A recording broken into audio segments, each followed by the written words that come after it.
우리나라에서 중국의 댓글 부대가 활동하고 있다. 삼성이 망해야 대한민국이 산다. 중국 차도 품질이 좋아져서 현기차 누가 사냐. 알리테무에서 사야 여러분이 살아남을 텐데요. 그런데 설득되신 분, 이 댓글을 두고 난 중국산 전기차 사야지 라고 설득되신 분 아무도 없죠. 도대체 이걸 왜 하는 거지? 이게 이렇게 별 효과도 없이 미비할 텐데 왜 하는 거지? 이 내용을 포함해서 오늘 전달을 해드리도록 하겠습니다.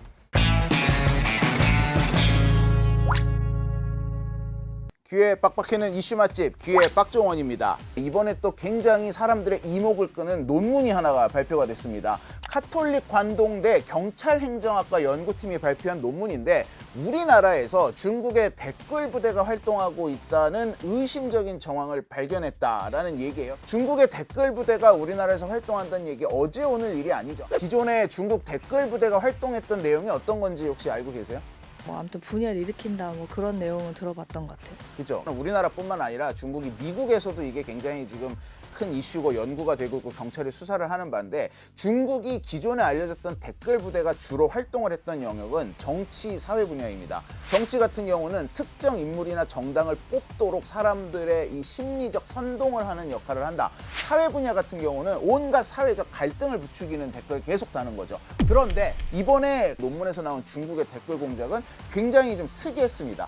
경제, 산업 분야에서도 댓글 활동을 하고 있다. 경제, 산업 분야에조차도 중국의 댓글 부대로 의심되는 행위가 뻗어져 있다라는 사실을 전 세계에서 처음으로 밝힌 논문이라고 해요. 본인들이 지금 가장 주력으로 내놓고 있는 산업 분야를 콕 찍어가지고 댓글을 달고 있다. 이런 내용이거든요. 먼저 전기차입니다. 전기차니까 당연히 배터리가 따라오고요. 그 다음에 반도체, 그 다음에 마지막으로 요즘 한참 핫하죠. C커머스, 알리나 테무, 쉬인 같은 C커머스 관련된 내용. 근데 이 네 가지가 어떤 분야입니까? 저희 귀해박정원에서 잊혀질만 하면 한 번씩 다뤘던 분야들이에요. 이러다 보니까 저희 컨텐츠에도 중국 댓글 부대가 침투를 하고 있었더라라는 사실을 알게 됐어요. 어쩐지 가끔 좀 이상한 댓글이 보인다 했었는데 경제라는 건 우리가 먹고 사는 문제랑 연관이 된 거다 보니까 우리나라가 지금 국제 경쟁에서 다른 나라에 밀린다 이런 기사가 나오면 이걸 걱정하는 댓글이 굉장히 많이 달려요. 댓글에 다는 분들을 보면 한국 분들 당연히 많습니다. 어떤 경우에는 한국 기업을 비판하는 댓글도 달리고 한국의 정책을 비판하는 댓글도 달리고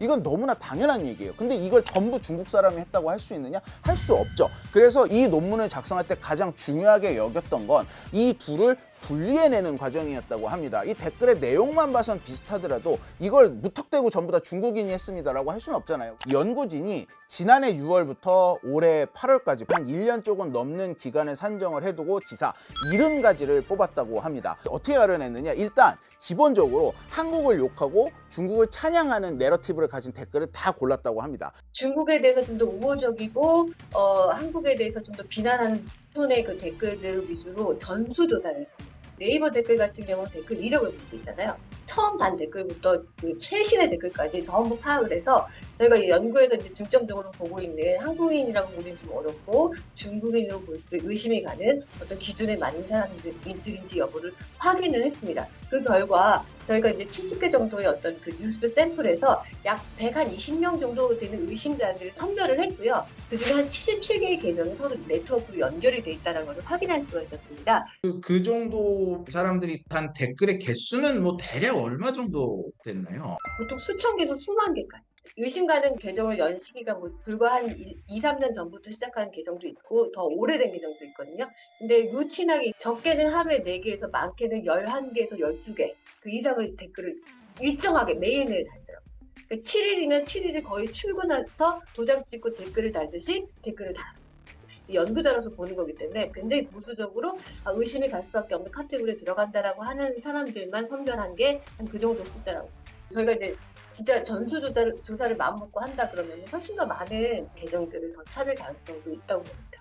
그러니까 그냥 한국인이 순수하게 댓글을 단 경우는 어떨 땐 사회 기사에 댓글이 달려있고 어떨 땐 경제 기사에 달려있고 간헐적으로 가끔씩 한 번씩 댓글에 다는 이런 패턴을 보인 반면 비정상적인 패턴으로 분류된 패턴은 하루에 일당량을 채우듯이 단 하루도 빠지지 않고 댓글을 남기는데 이 댓글이 전부 경제 부문에 어떨 땐 복붙을 하기도 하면서 댓글을 남기는 경우 이런 경우만 비정상적인 댓글 활동으로 뽑았다고 해요. 그러니까 최고 많이 달린 기사의 댓글이 450개 50개인데 뭐 그중에 많게는 한 77개까지가 중국인이 쓴 댓글로 추정이 된다고 하니까 전체 댓글의 10% 넘는 수치가 이상 활동으로 이 식별이 되었다. 유튜브 같은 경우는 댓글이 많이 달리면은 뭐 한 4,700개씩 달리는 영상이 있었는데 네이버의 댓글과 거의 비슷한 댓글들이 눈에 많이 보이는데 문제는 유튜브에서는 댓글의 이력을 볼 수가 없다는 거예요. 유튜브 댓글을 분석하는 데 좀 한계가 있었지만 이 네이버 댓글을 분석한 그 결과로 유추해 봤을 때 4,700개 정도의 댓글이 달렸다면 이 중에 중국인으로 의심되는 댓글을 한 750개 정도 뽑아낼 수 있었다. 중국인으로 의심되는 계정의 패턴을 역시 논문은 분석을 하고 있어요. 첫 번째는 그냥 대놓고 중국인, 투사 같은 경우 뭐 오송홍기를 해놓는다거나 이 마오쩌둥의 초상화를 해놓는다거나 댓글 내용도 아예 그냥 한자로 써놓고, 두 번째는 국적을 모호하게 하면서 중국을 찬양하고 한국을 비방하는 내용. 그 다음에 세 번째가 어떻게 보면 가장 속임수를 많이 썼다고 할 수 있는데 한국인인 척하는 겁니다. 근데 이 한국인인 척하는 것도 두 가지로 나눌 수 있거든요. 하나는 한국인인 척하면서 한국을 비하하고 한국 기업을 욕하는 내용, 하나는 한국인인 척하면서 중국을 찬양하고 옹호하는 내용. 몇 가지 사례를 좀 제가 뽑아왔는데 이 알리테무 관련된 댓글 중에 이 중국에게 열등감 좀 그만 느껴라, 같은 한국인으로서 진짜 창피하다, 현대차는 안 되지, 중국 전기차가 최고, 삼성이 화웨이 걸 베꼈겠지, 이젠 남조선 조선족 놈들 기술 바닥 쳤거든.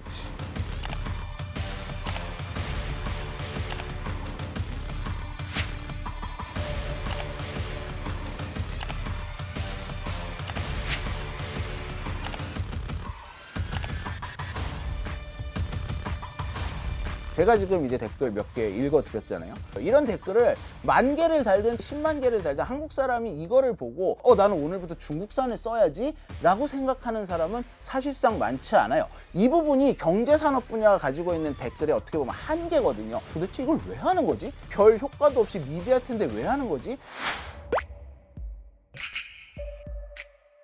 일단 첫째, 중국은 전시와 평시를 구분하지 않는다고 합니다. 중국이 손자병법의 나라 아닙니까? 손자병법에서 말하는 가장 큰 승리가 싸우지 않고 이기는 승리이죠. 그걸 추구하기 위해서 평상시도 전시와 구분을 두지 않고 인지전을 통해 가지고 여론 장악을 해야 된다라는 전술을 꽤 오래전부터 세우고 실행을 하고 있다고 해요. 중국의 영향력 공작 또는 인지전이라고 하는 부분에 대해서는 국제사회에서는 보고서들이 많이 나와 있어요. 중국은 모든 분야에 걸쳐서 영향력을 공작합니다. 중국의 어떤 이익을 위해서 외부 국가에 대해서 중국의 유리한 여론을 증진시킨다. 군사 정치 뭐 이런 것뿐만 아니라 의학, 외교, 문화 이런 거, 그리고 또 산업 분야 뭐 이런 거 전반에 걸쳐서 그게 다 들어가 있습니다. 당장의 효과가 있든 없든 전반적으로 이제 그런 것들 영향력을 확대하는데 전력을 기울이고 있다. 굉장히 많은 돈을 쓰고 있다.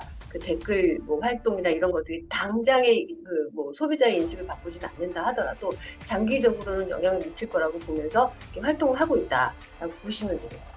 두 번째는 AI의 발달입니다. AI가 요즘 어떻습니까? LLM이라고 하죠. 대규모 언어 모델을 채용을 해가지고 지금 전 세계에 있는 데이터를 전부 학습을 하고 있잖아요. 그래서 요즘 챗GPT 같은 경우가 뭘 하고 있느냐? 레딧이라는 커뮤니티 같은 데랑 계약을 해가지고 댓글들을 학습하고 있습니다. 미래 AI 시대에는 정보의 질이 아니라 정보의 양이 중요하다라는 말을 하는데 그 양적인 부분을 선점을 하고 있다는 거죠. 뭐 미국이나 유럽의 어떤 사람이 이 아시아 경제에 대해서 물어본다면 당연히 이 AI는 이 댓글을 학습을 했다면 중국이 최고다라고 답을 할 수 있다는 거죠. 이렇게 되면 우리나라 기업이 세계에서 지금도 뭐 삼성 핸드폰이라거나 이런 게 이 세계 최고의 고급 핸드폰이라는 이미지를 가지기 위해서 고군분투를 하고 있는데 뭐 현대차도 마찬가지고, 그런데 중국 차보다 못하다 이런 식의 답변이 나오기 시작하는 순간 이 해외에서 고급 브랜딩 사업을 하기가 굉장히 어려워지게 되는 겁니다. 그리고 마지막은 중국 내수용이라는 얘기도 있어요. 무슨 소리냐? 지금 중국 경제 굉장히 어렵잖아요. 그러다 보니까 이제 중국 민심도 굉장히 흔들린다는 얘기가 나오는데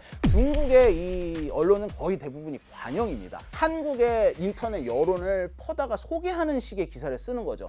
그런데 어떤 특정 경제 기사에 댓글의 10% 넘는 수치가 한국 기업을 욕하고 중국을 찬양하는 댓글이 달렸다. 이걸 그냥 그대로 퍼다가 한국에서조차 한국 기업은 욕을 먹고 있고 중국 기업에 대한 수요가 굉장히 높아지고 있다라고 역으로 이용을 할 수 있는 겁니다. 이래가지고 중국인들의 민심을 달래기용으로 쓸 수도 있다. 이런 분석도 나오고 있어요. 그러니까 중국 내부에서는 중국인들을 대상으로 하는 내로토가 따로 존재한다는 게 있어요. 최근 수년 동안 조금 부정돼 왔던 게 혐한 분위기였거든요. 중국 사람들에 대해서 왜 산업 스파이 활동을 많이 하고 기술 빼가고 뭐 이런 얘기들이 많잖아요. 그거를 역으로 최근에는 한국이 중국의 것을 다 훔쳐간다라는 얘기를 계속 내려지고 합니다. 해외에서 댓글 부대에 대한 수사와 뭐 처벌을 할 정도면 심각하게 보고 있다는 건데 우리나라에서 그렇게 했다는 사례를 들어본 적이 없는 것 같아서 사실상 이런 문제가 좀 방치된 게 아닌가라는 생각도 들거든요. 지금 되게 정확한 지적을 해주셨는데 이번 이 논문을 연구한 연구진도 가장 우려하는 부분이 그 부분이었어요. 2022년도에 우리나라 송파구에서 중국 비밀경찰서가 적발됐다라는 뉴스 나온 거 기억하시나요? 중국이 우리나라를 비롯해 세계 여러 나라에 이른바 비밀 경찰서를 운용하고 있다는 의혹이 최근 불거졌습니다. 중국 비밀경찰서 의혹의 국내 거점으로 지목된 서울 강남의 중국 식당 대표가 중국 식당 동방명주의 대표 왕해군 씨는 이유 없는 압박과 방해를 가하는 것은 불합리하다고. 이때 당시 뭐 경찰이 수사에 착수를 하고 뉴스에 연일 해당 관련 보도가 쏟아졌는데 그 이후에 어떻게 처리됐는지 아시는 분 있으신가요? 아무도 없을 겁니다. 왜냐하면 아무 처리가 아직까지 되지 않았기 때문입니다. 그런데 이 똑같은 일이 미국 뉴욕에서도 벌어졌거든요. 제가 당시에 뉴욕 특파원이었는데 뉴욕 맨하탄에 있는 차이나타운의 중국 식당이 알고 봤더니 중국의 비밀경찰국이었다라는 게 알려지면서 미국이 발칵 뒤집어졌습니다. 이런데 미국은 곧바로 이 사람들을 체포를 했고 바로 기소를 했습니다. 이 중국이 난리가 났어요. 이건 외교적 탄압이다 뭐 이러면서. 그런데 우리나라는 못한 걸 미국은 바로 했단 말이죠.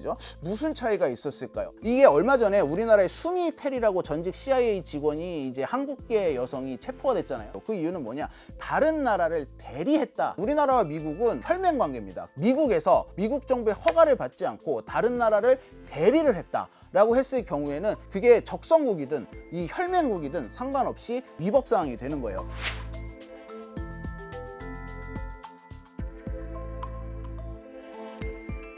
중국이 미국과 한국에서 댓글 작업을 하고 뭐 비밀 경찰서를 운영을 하고 같은 연장선상에 있는 활동을 똑같이 하고 있는데 미국은 발견되는 족족 체포를 하고 기소를 하는 반면 우리나라는 이게 공권력으로 맞다 틀리다조차 밝혀지는 경우가 거의 없어요. 그냥 논란으로 끝납니다. 아무리 논문으로 여러 사회학적 툴을 이용해 가지고 이걸 밝혀낸다 하더라도 국가의 공권력이 이거를 조사를 하고 결론을 내 가지고 뭔가 법적 처벌을 해야지만 확실하게 이게 결정이 되는 건데 우리나라가 그 작업이 안 되고 있습니다. 제일 큰 문제는 우리나라에 관련 법이 없다는 겁니다. 뭘로 처벌할 거예요? 간첩이에요? 아닙니다. 우리나라의 간첩 관련된 법은 부적을 대상으로만 하고 있기 때문에 북한 관련 활동을 했을 때만 처벌을 받을 수 있어요. 외국인이 우리나라에 와서 자기네 나라를 위해 한 일에 대해서는 처벌할 수 있는 근거가 없어요. 동방명주가 중국의 비밀경찰국으로 의심을 받았을 때 무슨 명분으로 수사에 착수를 했느냐?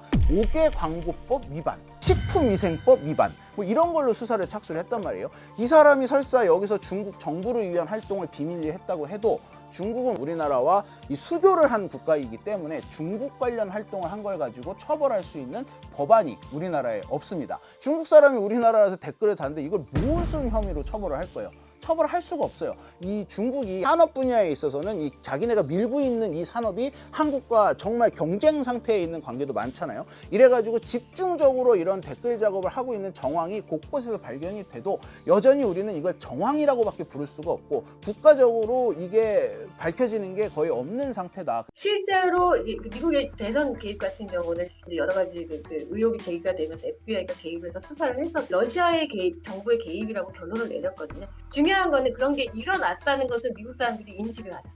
있을지도 몰라 없을 거야라는 논란에서부터 계속 벗어나지 못하는 것보다는 공권력이라는 데서 수사를 해서 이제 어떤 정도의 그 객관적인 내용들을 알려준다면 그 의심을 하고 그냥 그 얘기를 하는 단계에서 넘어가서 시술의 대안에 대해서 고민을 하는 단계가 될 수 있잖아요. 근데 우리는 계속 이런 게 전혀 없기 때문에 민간 차원에서 제시를 해도 거기서 그냥 멈추고 끝나는 거거든요. 그래서 그 다음 단계가 있을 수 없다라는 것들이 좀 안타깝다라는 생각이 듭니다. 지금 사실 우리나라가 지금 산업 스파이가 굉장히 극성을 부리고 있잖아요. 특히 중국 쪽으로 기술을 넘기는 행위가 굉장히 극성을 부리는데 우리나라 회사를 다니다가 이 정보를 가지고 이직을 한 이 사람들에 대한 처벌은 되는데 이 사람들을 리크루팅하기 위해서 우리나라에 들어와서 활동하는 이 중국인들에 대한 처벌은 잘 이루어지지 않고 있거든요. 근데 이게 외국 같았으면 상상도 할 수 없는 일입니다. 우리나라 기업들이 경쟁을 국제사회에서 정당하게 할 수 있기 위해서 우리나라 국민들 사이에 이 소모적인 논란을 줄이기 위해서 법안 근거부터 마련하는 이런 기초적인 작업부터 시작을 하는 게 당장 필요해 보인다라는 말씀을 드립니다.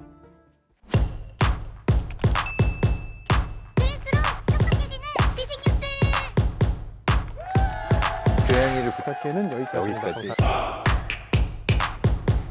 다이어트도 칼로리 신경 쓰지 말고 드세요. 대신에 키토식을 해보세요. 이게 빡종원. 스브스 프리미엄 지금 다운로드하세요.